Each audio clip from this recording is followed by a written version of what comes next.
आज diabetes part 2 के विषय में मैं आपका ध्यान आकर्षण चाहूँगा। इसमें कुछ आंकड़े जो विश्व स्वास्थ्य संगठन के द्वारा दिए गए हैं। 2012 में डायबिटीज से मरने वालों की संख्या जो थी 2.2 मिलियन थी और 2016 में जो कम होकर के 1.6 मिलियन तक आकर के पहुँच गई। और आंकड़े में यह भी दिग्दर्शित किया गया है कि 70 वर्ष के पूर्व भी मरने वालों की ज़्यादा से ज़्यादा संख्या पाई गई है। मैं इसके विषय में अवगत कराने का प्रयास करूंगा कि डायबिटीज के जो कारण हुए हैं उसमें सर्वप्रमुख है लोगों का नशा की आदत, जिसमें तंबाकू, धूम्रपान, शराब, गांजा, भांग, इन चीज़ों से अगर हम दूर नहीं रहते हैं तो डायबिटीज के घेरे में आने का मुझे अधिकांश रूप से अवसर मिल जाता है। दूसरी चीज़, हमारा वजन, जिस प्रकार से हमारा वजन बढ़ता जाता है वह भी हमारी शरीर की कार्य प्रणाली को प्रभावित करता है और डायबिटीज के खतरे में हम आ जाते हैं। तो इसका मानक क्या है? इसका प्रमुख मानक है कि जितना सेंटीमीटर हमारी ऊंचाई या हमारी लंबाई होती है, जैसे मान लीजिए हमारी ऊंचाई है 172 सेंटीमीटर, तो उसमें से हम 100 माइनस कर दें तो 72 बचता है। तो हमारा वजन जो मानक या स्टैंडर्ड हमारा वजन होता है, वेट होता है, वो 72 केजी होना चाहिए। इसी तरह से कोई भी व्यक्ति अपने मानक वजन को मान सकता है। कोई भी व्यक्ति 185 सेंटीमीटर है तो उसका मानक वजन 100 निकालने के बाद 85 होता है।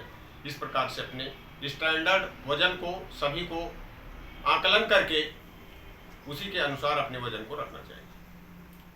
और तीसरी बात हम आते हैं जो प्रमुख रूप से है, वह जो प्रभावित होती है वो हमारी किडनी प्रभावित होती है।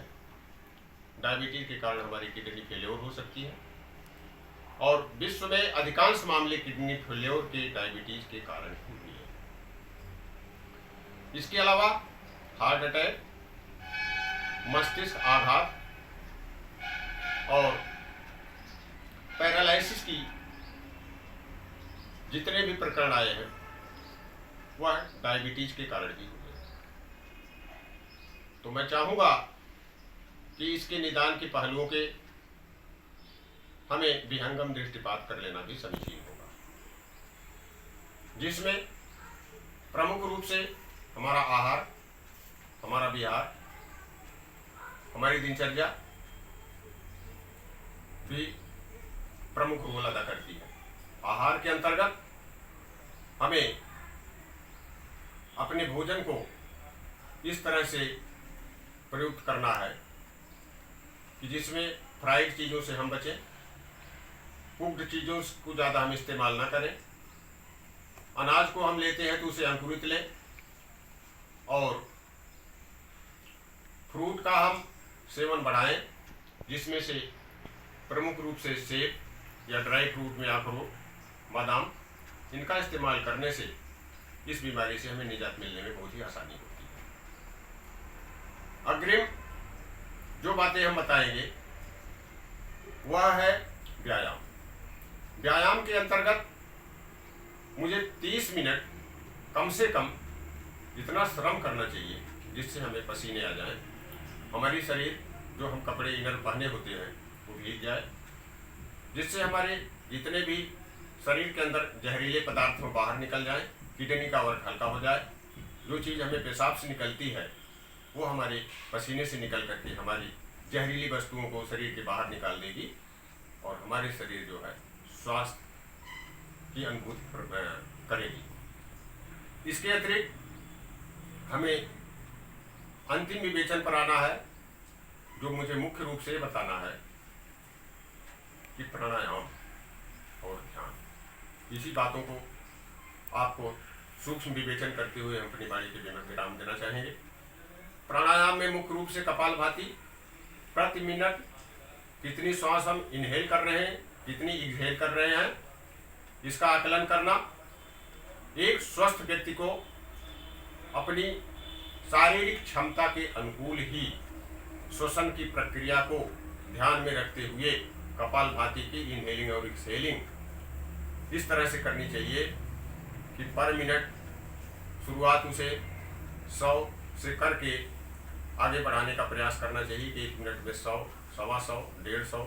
जैसे कि मैं इस समय आज मैं अपनी अनुभूति बता रहा हूँ कि 263 1 मिनट में 263 बार श्वसन प्रक्रिया कपालभाति की झटके से किया हूँ और मुझे किसी भी प्रकार की शुगर की अब कोई शिकायत नहीं रह गई, जबकि मेरी शुगर पहले 300, 400, 500 तक भी गई है।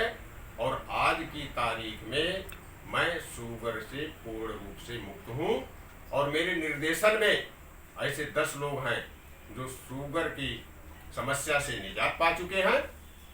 और मैं चाहता हूँ कि मेरे निर्देशों को पालन करते हुए आप लोग अगर आप ध्यान रखेंगे तो डायबिटीज से पूर्णतः मुक्त ही नहीं, पूर्णतः इसके भय से दूर होकर के स्वस्थ जीवन शैली को अपनाएंगे। मित्रों, इन्हीं शब्दों के साथ अपनी वाणी को विराम देता हूँ। मित्रों, धन्यवाद।